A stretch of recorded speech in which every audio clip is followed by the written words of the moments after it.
የኢትዮጵያ የመዋለ ንዋይ ፍሰት ሁኔታ ለአሜሪካና ሌሎች የውጭ ንግዶች ፈታኝ መሆኑን የዩናይትድ ስቴትስ መንግስት ከሰሞኑ ባወጣው መግለጫ አሳወቀ።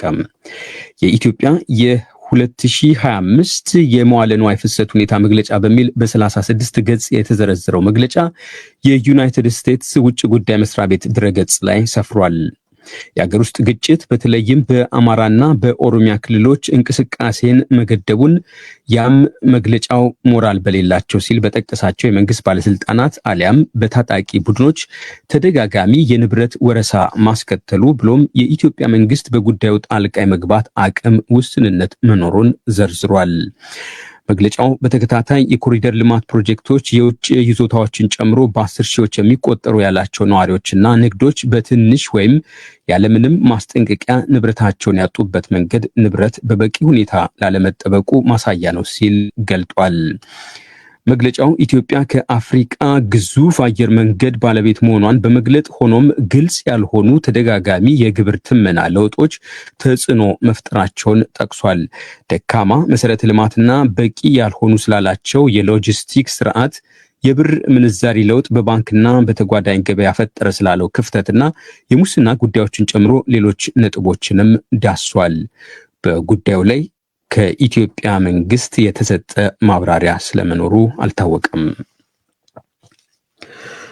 ማዳጋስካር ዋና ከተማ አንታናናሪቮ ውስጥ የጸጥታ ኃይላት በተቃዋሚ ሰልፈኞች ላይ በከፈቱት ተኩስ 22 ሰዎች መገደላቸውን ቢያንስ 100 መቁሰላቸውን የተባበሩት መንግስታት ድርጅት አሳወቀም። የአገሪቱ የውጭ ጉዳይ መስሪያ ቤት ቁጥሩን ውድቅ አድርጎታል። ሰልፈኞቹ ከዋና ከተማይቱ ባሻገር ፌኖአሪቮ በተሰኘችው አነስተኛ ከተማም አደባባይ መውጣታቸው ተዘግቧል። የማዳጋስካር መንግስት አመራሩን እንዲበትን የቀረበለትን ጥያቄ በከፊል መቀበሉን ማሳወቁ ቢገለጥም በመቶዎች የሚቆጠሩ ወጣት ሰልፈኞች ዛሬም አደባባይ መውጣታቸውን ሮይተርስ የዜና ምንጭ ዘግቧል።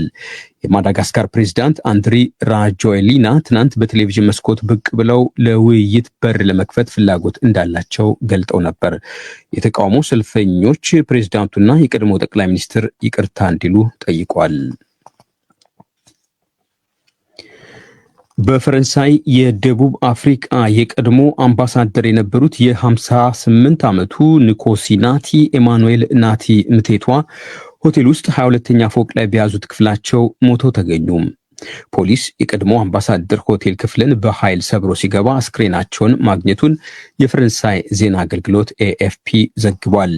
የደቡብ አፍሪካ የቀድሞ ፕሬዝዳንት ጄኮብ ዙማ የቅርብ አጋር የነበሩት ንኮሲናቲ ቀደም ሲል በጭንቀት ይሰቃዩ እንደነበር ጉዳዩን በቅርብ የሚከታተል ሰው መናገራቸውን የዜና አገልግሎቱ ጠቅሷል።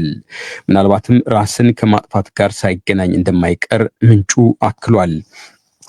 ንኮሲናቲ ኤማኑኤል ናቲ ምቴቷ እንደ ጎርጎሮስ አቆጣጠር ከ2023 ጀምሮ በፈረንሳይ የደቡብ አፍሪካ አምባሳደር ነበሩ።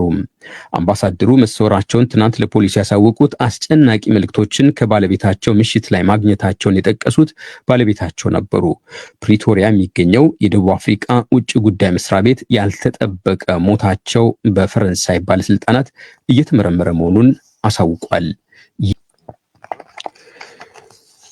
የዩናይትድ ስቴትስ ፕሬዝዳንት ዶናልድ ትራምፕ እና የእስራኤል ጠቅላይ ሚኒስትር ቤንያሚን ኔታንያሁ የጋዛን ጦርነት ለማቆም ያቀረቡትን ባለ 20 ነጥብ ምክር ሀሳብ የአረብና ሙስሊም ሀገራት እንዲሁም የአውሮፓ መሪዎች በመልካም ተቀበሉት። ምክር ሀሳቡን ሐማስ የማይቀበለው ከሆነ እስራኤል ጋዛ ውስጥ ያላትን ስራ ታጠናቅቃለች ሲሉ ቤንያሚን ኔታንያሁ አስጠንቅቋል። ትራምፕ በበኩላቸው ሐማስ በምክር ሀሳቡ ላይ መልስ እንዲሰጥ ምን ያህል ጊዜ እንደሚጠብቁ ተጠይቀው ጥቂት ቀናት ብቻ መሆኑን ተናግሯል። እንግዲህ 3-4 ቀናት ግድም ነው የምንሰጠው። ያ እንዴት እንደሚሆን እናያለን።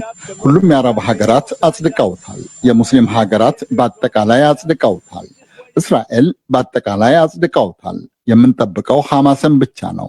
ሐማስ ያን ያደርጋል አለያም አያደርግም። ካላደረገው እጅግ አሳዛኝ ፍጻሜ ነው የሚከተለው። ሐማስ የቀረበለትን የተኩስ አቁም ምክር ሀሳብ እያጤነበት መሆኑን ማሳወቁ ተዘግቧል። ፕሬዝዳንት ዶናልድ ትራምፕ ትናንት ይፋ ያደረጉት የጋዛ ምክር ሀሳብ በእሳቸውና በቀድሞ የብሪታንያ ጠቅላይ ሚኒስትር ቶኒ ብሌር የሚመራ የሰላም አማካሪ አካል የተካተተበት ነው መባሉም ግርምት አጭሯል። ቶኒ ብሌር የዩናይትድ ስቴትስ የቀድሞ ፕሬዝዳንት ጆርጅ ደብሊው ቡሽ ኢራቅ ጅምላ ጨራሽ ጦር መሳሪያ አከማችታለች ብለው ወረራ ሲፈጽሙ ደጋፊ ነበሩ። ይህ ድጋፋቸውም መካከለኛው ምስራቅ ውስጥ በበርካቶች ዘንድ አመኔታ አሳጥቷቸዋል። ከዚያም ባሻገር ብሪታንያ በአካባቢው ያላት የቆየ ፖለቲካዊ ሚና እና የትራምፕ የቀድሞ አቋም በሰላም ማማከሩ ላይ በሚኖራቸው የመሪነት ተግባር በብዙዎች ዘንድ ከወዲሁ ጥርጣሬ ማጫሩ ተዘግቧል። እስራኤል ጋዛ ላይ ባለፉት 2 ዓመታት ግድም በወሰደችው ጥቃት 66,000 በላይ ሰዎች ተገድለዋል። ይህ በእንዲህ እንዳለ የጋዛ የተኩስ አቁም ባለ 20 ነጥብ ምክር ሀሳብ ላይ የተለያዩ የዓለም መሪዎች አስተያየት እየሰነዘሩ ነው። ሳውዲ አረቢያ በጋዛ የተኩስ አቁም እንዲተገበር ከዩናይትድ ስቴትስ ጋር ተባብራ ለመስራት ፈቃደኛ መሆኗን አሳውቃለች። የሳውዲ አረቢያ አልጋ ወራሽ ልዑል ሞሐመድ ቢን ሳልማን ቢን አብዱልአዚዝ አልሳውድ ዛሬ የመሩት ምክር ቤት ምክር ሀሳቡን በመልካም መቀበሉን አሳውቋል። የካታር ውጭ ጉዳይ ሚኒስትር ማጄድ አል አንሳሪም ምክር ሀሳቡን በመልካም መቀበላቸውን ገልጧል።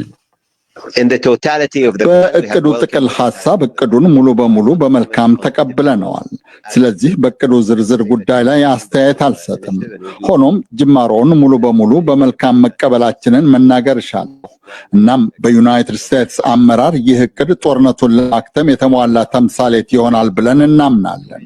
ዋነኛ ግባችን የነበረው ይህን ጦርነት ማብቃት፣ ጋዛ ውስጥ ድጋፍ ለሚሹ ሰዎች እርዳታ ማቅረብ ብሎም የጋዛ ነዋሪዎች ሕይወታቸውን ዳግም እንዲጀምሩ ድጋፍ ማድረግ ነው። ስለዚህ እንደተባለው ይበቃኛል ብዬ አስባለሁ። ውጭ ጉዳይ ሚኒስትሩ በቀረበው የጋዛ ተኩስ ማቆም እቅድ አጠቃላይ ሀሳብ ስምምነት ቢኖርም ጉዳዩ የሚመለከታቸው አካላት በአጠቃላይ የጋራ መግባባት ላይ መድረስ ይገባቸዋል ብሏል። ያለዚያ ስምምነት ተግባራዊ ጉዳዮችን ማስጀመር አመክንዮአዊ አይመስለኝም ሲሉም አስተያየታቸውን አክሏል።